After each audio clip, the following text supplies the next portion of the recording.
నమస్తే, నా పేరు తేజస్విని. బీసీఎన్ న్యూస్ కి స్వాగతం. ముందుగా ముఖ్యాంశాలు. విజయవాడలో ఘనంగా సెమీ క్రిస్మస్ వేడుకలు. క్రైస్తవులకు కూటమి ప్రభుత్వం అండగా ఉంటుందని హామీ.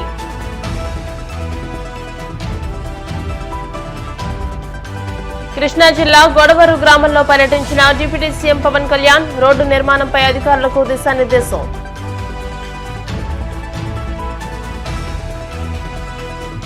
టీడీపీ అనుకూల మీడియాపై YCP MLC Lella Appireddy fire. Jagan భద్రతపై అసత్య కథనాలు రాస్తున్నారంటూ ఆగ్రహం.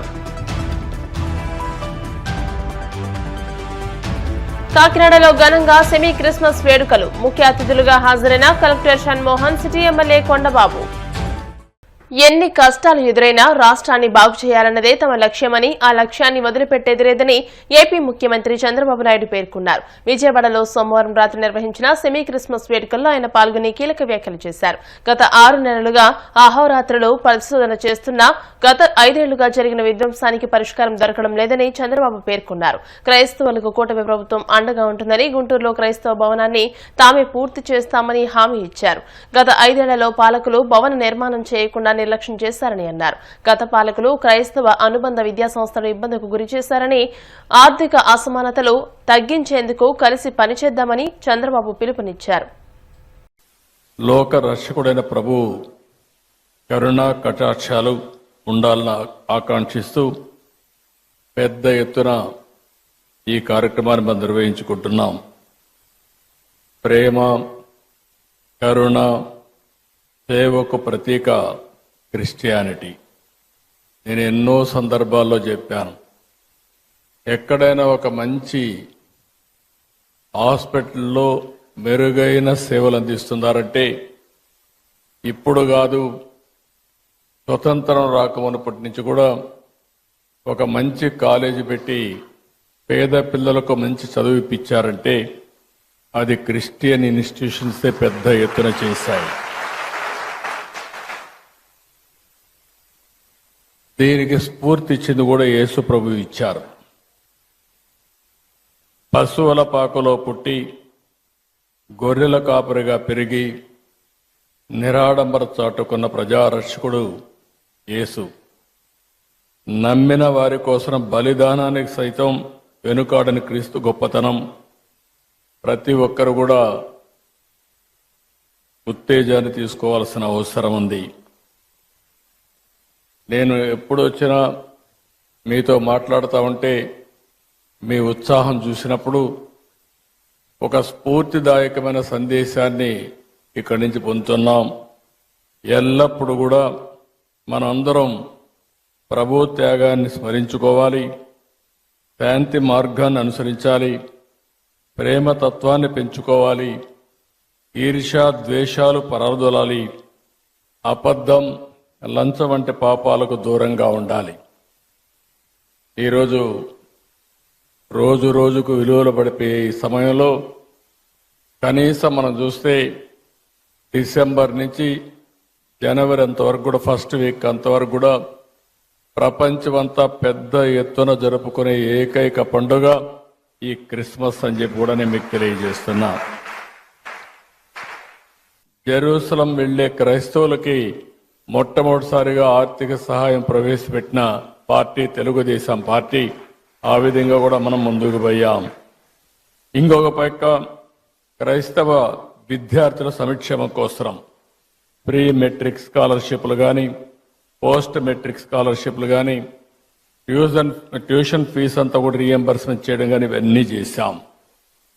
ఈరోజు ఇలాంటి కార్యక్రమాలు 1-2 కాదు, చాలా కార్యక్రమాలు చేసి మనం ముందుకు పోయే పరిస్థితికి వచ్చాం.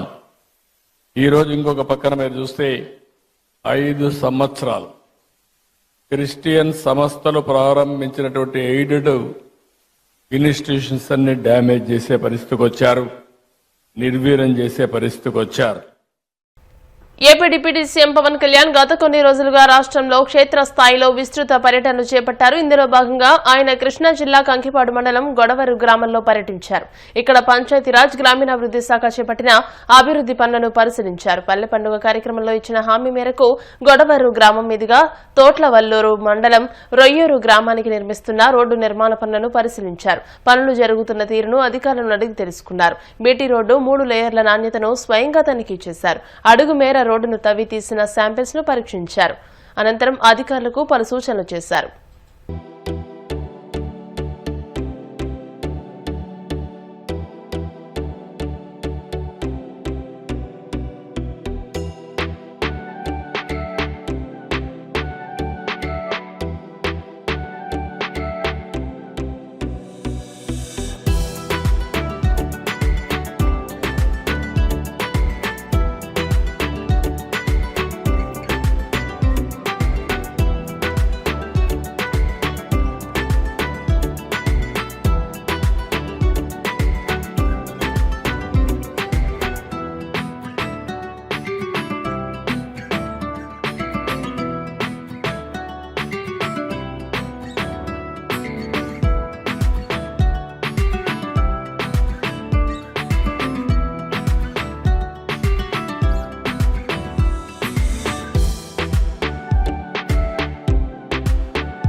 వైసీపీ అధినేత మాజీ సీఎం వైఎస్ జగన్మోహన్ రెడ్డి భద్రత గురించి కొన్ని మీడియా సంస్థలు విషపు రాతలు రాస్తున్నాయని వైసీపీ ఎమ్మెల్సీ లేళ్ల అప్పిరెడ్డి మండిపడ్డారు. తాడేపల్లిలోని వైసీపీ కేంద్ర కార్యాలయంలో ఆయన మీడియాతో మాట్లాడుతూ అసత్యపు రాతలు దురదృష్టకరమని అన్నారు. ఎస్ఆర్సీ కమిటీ సమీక్ష ప్రకారమే వీఐపీల భద్రతను కల్పిస్తారని, కానీ వైఎస్ జగన్మోహన్ రెడ్డి భద్రతకు అధికంగా వ్యయం చేసినట్టు ఆరోపణలు చేయడం దురదృష్టకరమని అన్నారు. ప్రజలకు ప్రభుత్వానికి మధ్య వారధిగా ఉండాల్సిన కొన్ని మీడియా సంస్థలు చంద్రబాబుకు అనుకూలంగా వ్యవహరించడం సరికాదని అన్నారు. ఆయన భద్రతకు సంబంధించి ఇవాళ అనేక అంశాలుగా విషప రాతలు రాస్తున్నటువంటి ఎల్లో మీడియా ఆంధ్ర రాష్ట్రంలో ఉండటం అనేది నిజంగా ప్రజలు చేసుకున్నటువంటి దురదృష్టంగా నేను భావిస్తా ఉన్నా.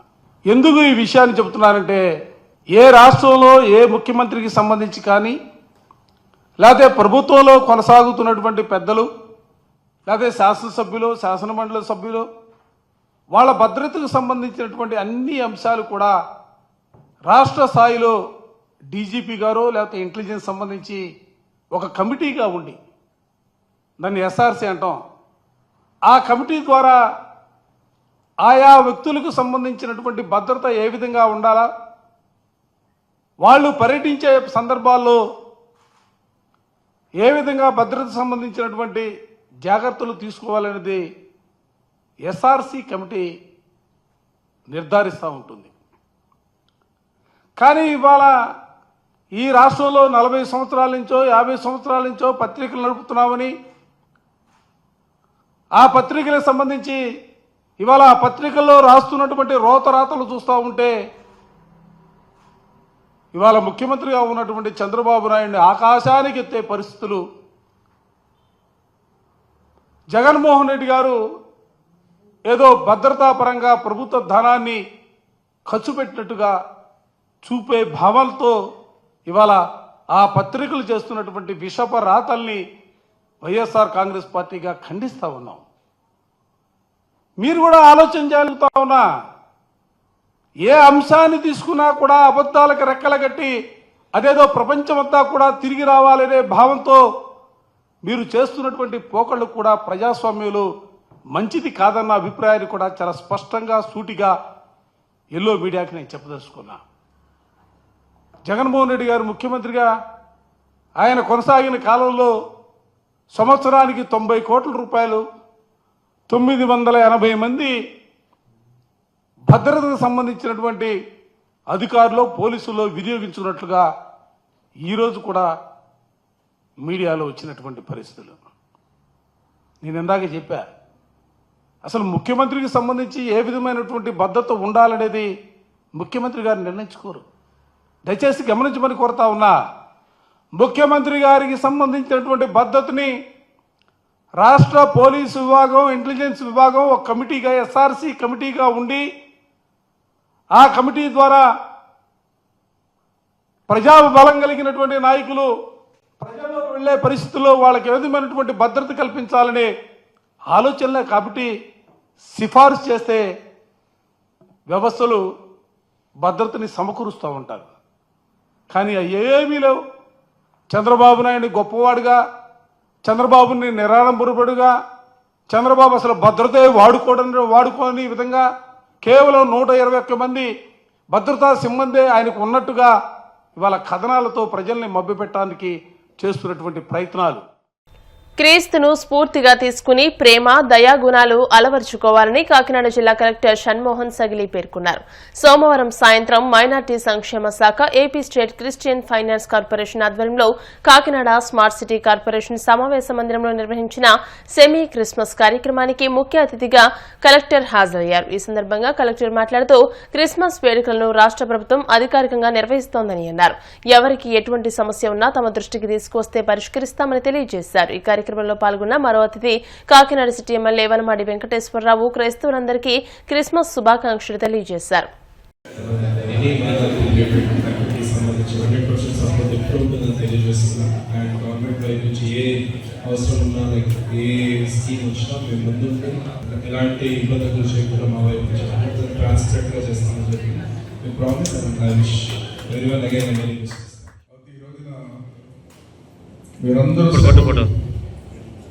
ప్రజలకు ప్రార్థన చేస్తుంటారు. ప్రజలందరూ బాగుండాలి, ప్రభుత్వం బాగుండాలి, పాలకులు బాగుండాలని సేవలు చేస్తుంటారు. అప్పుడప్పుడు మీ చర్చకు వచ్చినప్పుడు కానీ, అదే సందర్భంలో మేము తిరుగుతున్నప్పుడు మీ దగ్గరికి వచ్చినప్పుడు కానీ మా కోసం ప్రార్థన చేస్తుంటారు. అంటే ఎందుకంటే ఈ మాట చెప్పవలసి వస్తుందని ఈ రోజున ఇప్పుడే పెద్దలు ఉన్నారు, ఏచూరి బాబారావు గారు, జోసఫ్ దింగాని గారు, హెన్రీ గారు ఉన్నారు. మీరందరూ ఎన్నో సంవత్సరాలు ఇక్కడ సేవకులు ఉన్నారు. మీరందరూ అనేక ప్రభుత్వాలు వచ్చినాయి. ఆ ప్రభుత్వం దగ్గరికి మీరు పనుల కోసం వెళ్ళొచ్చు, ఏ పనులు చేశారో నాకు తెలియదు. కానీ మీరు చెప్పిన పనులన్నీ నాకు గుర్తున్నాయి. ఒకసారి చెప్పవలసిన అవసరం ఉంది. ఈ రోజున ఆ రోజున నేను ఎమ్మెల్యేగా అయినప్పుడు మీరు అందరూ కొంతమంది పెద్దలందరూ వచ్చి, కొండబాబు గారు ఎన్నో సంవత్సరాలుగా క్రిస్టియన్ కమ్యూనిటీ కావాలని అడుగుతున్నాం, చేయలేకపోయారు, మీరైనా చేయండి అన్నారు. సరే, తప్పనిసరిగా ప్రభుత్వం దృష్టిలో పెట్టి చేస్తానని చెప్పాను. ఆ రోజు సాముద్రంలో ఒక క్రిస్టియన్ కమ్యూనిటీకి స్థలం ఇచ్చాము, డబ్బులు ఇచ్చాము, అది కట్టుకోవడానికి అవకాశం కల్పించామని సందర్భంగా తెలియజేస్తాను. కానీ అది పూర్తి చేయవలసిన సమయంలో మళ్ళీ ప్రభుత్వం మారిపోయిన తర్వాత దాన్ని పూర్తి చేయలేకపోయాను. మళ్ళీ ఇప్పుడే జోసెఫ్ రెడ్డి గారు అంటున్నారు, దాని మీద ఇంకో అంతస్తు అయ్యారు అన్నారు. ఇప్పుడు మళ్ళీ ఇంకో అంతస్తు అయ్యారు. అదే సందర్భంలో హెన్రీ గారు, వీళ్ళందరూ పెద్దలందరూ వచ్చారు. మాకు బర్లీ గ్రౌండ్ ఉంది, ఇక్కడ పెద్ద ప్రాబ్లం ఉంది, పైన మమ్మల్ని గోడ కూడా కట్టుకునే ఉండలేదు, లారీ వాహనం ఇబ్బంది పెడుతున్నారు కొండబాబు గారు. అదే సమయంలో ఆ ప్రాంతంలో మంచినీళ్ళు తాగడానికి కూడా ఒక కుళాయి కనెక్షన్ కూడా ఇవ్వలేకపోతున్నాం అని అడిగారు. దానికే కాదు, మా చర్చిలో కుళాయి కనెక్షన్ కూడా ఎక్కడ కూడా వేసుకునే పరిస్థితి లేదు. చాలా మంది చిన్న చిన్న వాళ్ళు ఉన్నాం, చర్చిలో అడిగారు. ఆ సందర్భంలో అడిగితే ఆ రోజున మన బర్లీ గ్రౌండ్ విషయంలో ఆ పక్క వాళ్ళందరితో మాట్లాడి అది ప్రాబ్లం లేకుండా సాల్వ్ చేసి అక్కడే మళ్ళీ ఆ వాటర్ కనెక్షన్ ఇచ్చి అక్కడే మళ్ళీ చాలామంది ఆ సమయంలో అక్కడ ప్రార్థన చేసుకునే ఒక మంచి షెడ్ వేయాలి, మంచిగా ఒక బిల్డింగ్ వేయాలని చెప్తే అందరి ఆశయాలకు అనుగుణంగా ఆ రోజు అక్కడ ప్రార్థన చేసుకోవడానికి మందిరంలాగా ఒక షెడ్ కూడా వేసామని సందర్భంగా తెలియజేస్తున్నాం. ఆయన విలువలు మనందరికీ కూడా విలువలు నిదర్శనం ఆదర్శనం మన జీవన విధానంలో ఒక భాగం అయితే జీవితం నిజంగా ధన్యవాదాలు. మా అధ్యక్షుడు రాష్ట్ర ఉప ముఖ్యమంత్రి పవన్ కళ్యాణ్ గారు అనేక సందర్భాల్లో బైబిల్ సూచన గురించి అది నేర్చుకున్న మాట గురించి చెప్తుంటారు. అది ముఖ్యంగా ఏంటంటే తనలో తాను తగ్గించుకున్న వాడు హెచ్చింపబడతాడు. అనేక సందర్భాల్లో చెప్తారు. రాజకీయ ప్రస్థానంలో కూడా పవన్ కళ్యాణ్ గారు చెప్పారు. మన తగ్గించడం మాత్రాన మనం ఎంతో ఎదుగుతాం. ఇటువంటి పవిత్ర మాత్రం ఇంతటి చక్కటి కార్యక్రమానికి మమ్మల్ని ఆహ్వానించేందుకు మీ అందరికీ ధన్యవాదాలు తెలుసుకుంటూ మీ అందరికీ శుభం కలగాలని మనస్ఫూర్తిగా కోరుకుంటున్నాను.